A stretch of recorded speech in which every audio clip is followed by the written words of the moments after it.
أعمالنا من يهد الله فلا مضل له ومن يضلله فلا هادي له ونشهد أن لا إله إلا الله وحده لا شريك له أما بعد فأعوذ بالله من الشيطان الرجيم بسم الله الرحمن الرحيم يا أيها الذين آمنوا كتب عليكم الصيام كما كتب على الذين من قبلكم لعلكم تتقون صدق الله العظيم وصدق رسوله النبي الكريم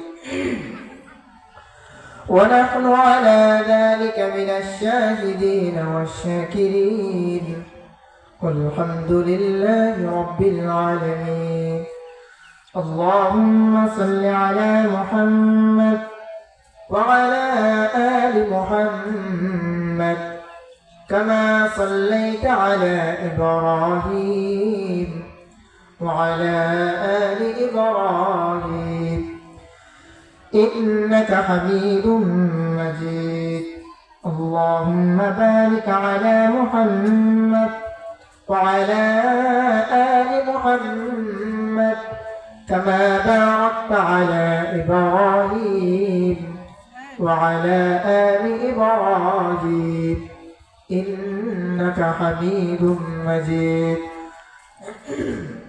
أستغفر الله ربي من كل ذنب وأتوب إليه لا حول ولا قوة إلا بالله العلي العظيم الحمد لله আল্লাহ পাক রব্বুল আলামিনের দরবারে লাখ কোটি শুকরিয়া যে মহান রব রব্বুল আলামিন আমাদেরকে আজকে এত সুন্দর একটি পবিত্র কোরআনের মাহফিল যেখানে কোরআনের কথা হয় আল্লাহ রাসূলের হাদিসের কথা হয় আল্লাহ তাআলা আমাদেরকে এখানে এসে তার রাসূলের হাদিস এবং আল্লাহর কোরআন থেকে যেন আমার মুখ দিয়ে কিছু কথা বলার সুযোগ দেন এবং আল্লাহ তাআলা আপনাদেরকেও যেন সুযোগ দেন তাই শুকরিয়া আদায় করি আলহামদুলিল্লাহ আজকের এই তাফসীরুল কোরআন মাহফিল ঐতিহ্যবাহী বিজুলী পাঞ্জার পূর্বপাড়া কেন্দ্রীয় ঈদগাহ জামে মসজিদের মাহফিল প্রধান বক্তা বিশিষ্ট মুফাসসির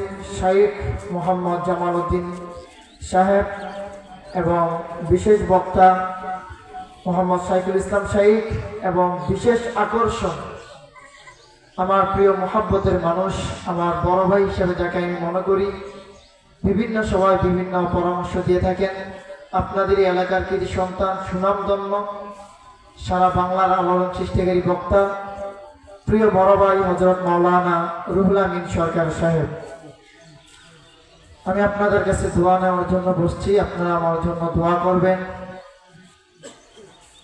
আমি পবিত্র কোরআন থেকে একটি আয়াত তেলাওয়াত করেছিলাম এই আয়াতের উপরে যেন আল্লাহ তাআলা আমাকে কিছু কথা বলার তৌফিক দান করেন সকলে বলে আমিন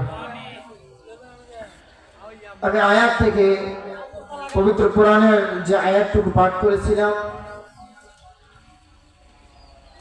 এই আয়াতের উপরে যে আলোচনা আল্লাহ তাআলা পবিত্র কোরআনে বলেন ইয়া আইয়ুহাল্লাযীনা আমানু কুতিবা আলাইকুমুস সিয়াম কামা কুতিবা আলাল্লাযীনা মিন ক্বাবলিকুম লাআল্লাকুম তাত্তাকুন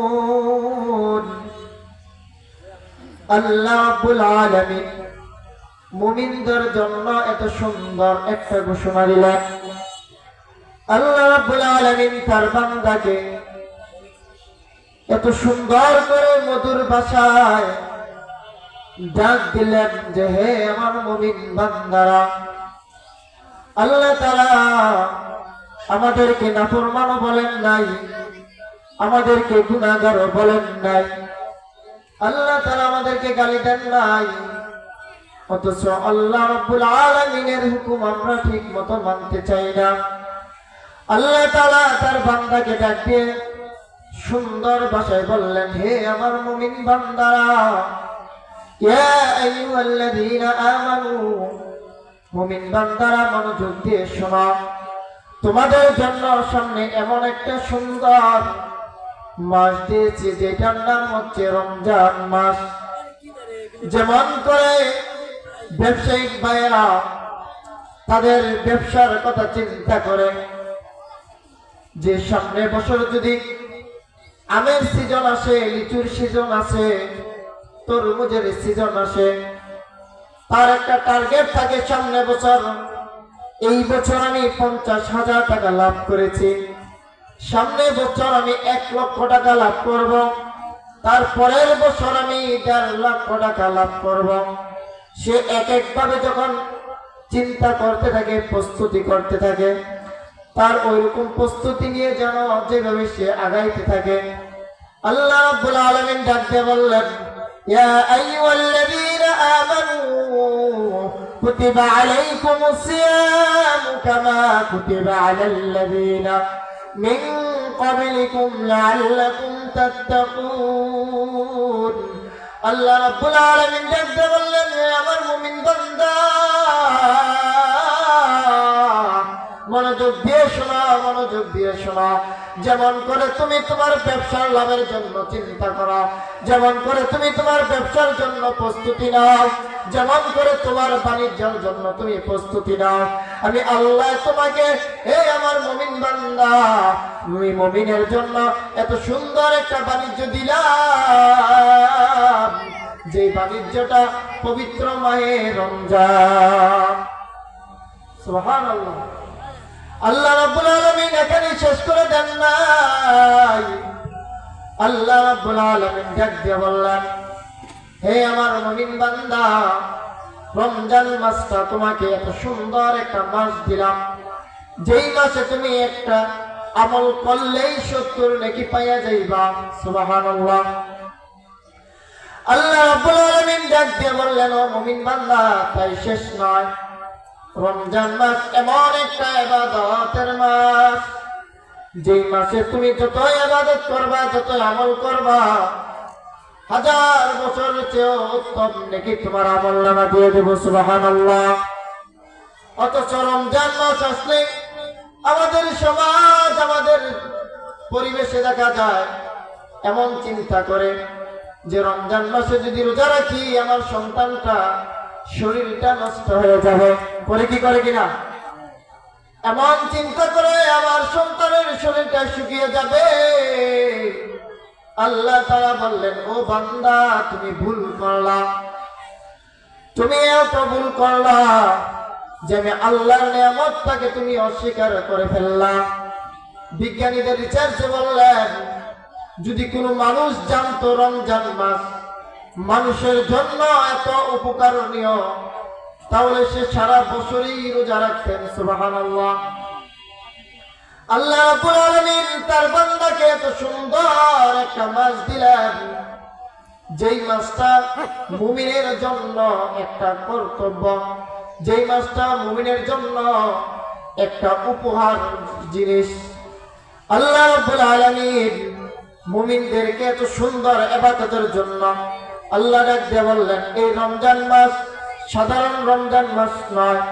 তোমার দাদা, তোমার বাবা, তোমার মা যারা কবরে শুয়ে আছে, আমি আল্লাহ রাব্বুল আলামিন এই রমজান মাসের উসিলা করিয়া তাদের আযাব মাফ করে দিলাম। এই জন্য সামনে রমজান আসতেছে, আল্লাহ রাব্বুল আলামিন শুধু রমজানই শেষ করে দেন নাই, যখন রজব মাস চলে আসছে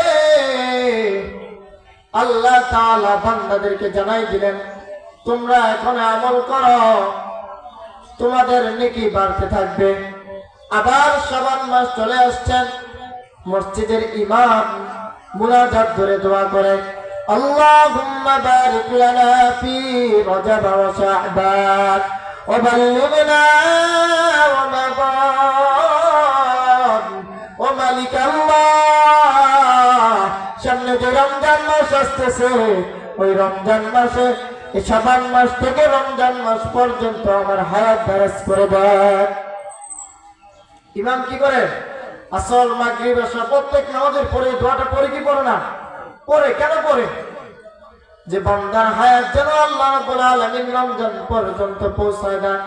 আবার এমনও দোয়া করে, আল্লাহ রমজান মাসে জুমার দিন সেজদা অবস্থায় আমার হায়াতটুকু দিয়ে, যদি হায়াত নিয়ে যান ওই সেজদা অবস্থায় আজরাইলকে পাঠাইয়া। এই জন্যই বলে যে আল্লাহ রাব্বুল আলামিন তার মুমিনদেরকে এই ঘোষণা দিয়েছেন যে রমজান মাস তার জন্য গুরুত্বপূর্ণ একটা মাস। একটা আমল করলে কি 70 নেকি পাওয়া যায়। এই জন্য আমরা এখন থেকে আমল করব, বেশি বেশি নফল ইবাদত করব। কি করব? নফল ইবাদত গুলো করব, তাসবিহ পড়ব, সবসময় মাওলা পাকের জিকির করতে থাকবো, ইস্তেগফার করব, আল্লাহ তাআলার জিকির করব, আমাদের তওবা করব যে আমাদের যে গুনাহগুলো হয়েছে এটা তো আমিই জানি। আমি আমার এমন গুনাহ করেছি, যদি আমার পরিবার কেউ জানতো ঘরে রাখতো আমাকে, আমার সমাজ যদি জানতো আমাকে কি করে রাখতো, আমার ভাই বোন, আমার স্ত্রী, আমার কলিজার টুকরা সন্তান তারা যদি জানতো আমি এত গুনাহ করেছি, পরের দিন বলতো তুই ঘর থেকে বার হয়ে যা। কিন্তু আমার মাওলা এত দামি, আমার মাওলা এত দয়ালু যে আল্লাহ রাব্বুল আলামিন আমাকে আপনাকে এখন পর্যন্ত এই দুনিয়াতে রাখছেন। আলহামদুলিল্লাহ। এই জন্য সামনে রমজান মাস আসতেছেন, আমরা এখন থেকেই রমজানের প্রস্তুতি নিব। এবং সামনে শবে বরাত আসতেছেন, 3টা রোজা যেটা রাসূল রাখতেন, সাহাবায়ে কেরামরা বলতেন রাসূল এমন ভাবে শাবান মাসে রোজা রাখতেন যেন মনে হইতো পুরো শাবান মাসে রাসূল রোজা রাখতেন। সুবহানাল্লাহ। এই জন্য শাবানের 3টা রোজা রাখবো আমরা। যেহেতু শবে বরাত শুক্রবার পড়ছে, এই জন্য আমরা বৃহস্পতিবার, শুক্রবার, শনিবার 3টা রোজা রাখবো তো ইনশাআল্লাহ। এখন থেকে এগুলো করে আমাদের প্র্যাকটিস করতে হবে। আল্লাহ তাআলা আমাদেরকে সামনে রমজান আসতেছে, রমজানের প্রস্তুতি এবং 30টা রোজা রাখার তৌফিক দান করুন। বলে আমিন। আল্লাহ তাআলা আমাকে এবং আপনাদেরকে যেন মানার তৌফিক দান করেন। আখিরি দাওয়ানা আলহামদুলিল্লাহি রাব্বিল আলামিন। আসসালামু আলাইকুম ওয়া রাহমাতুল্লাহ।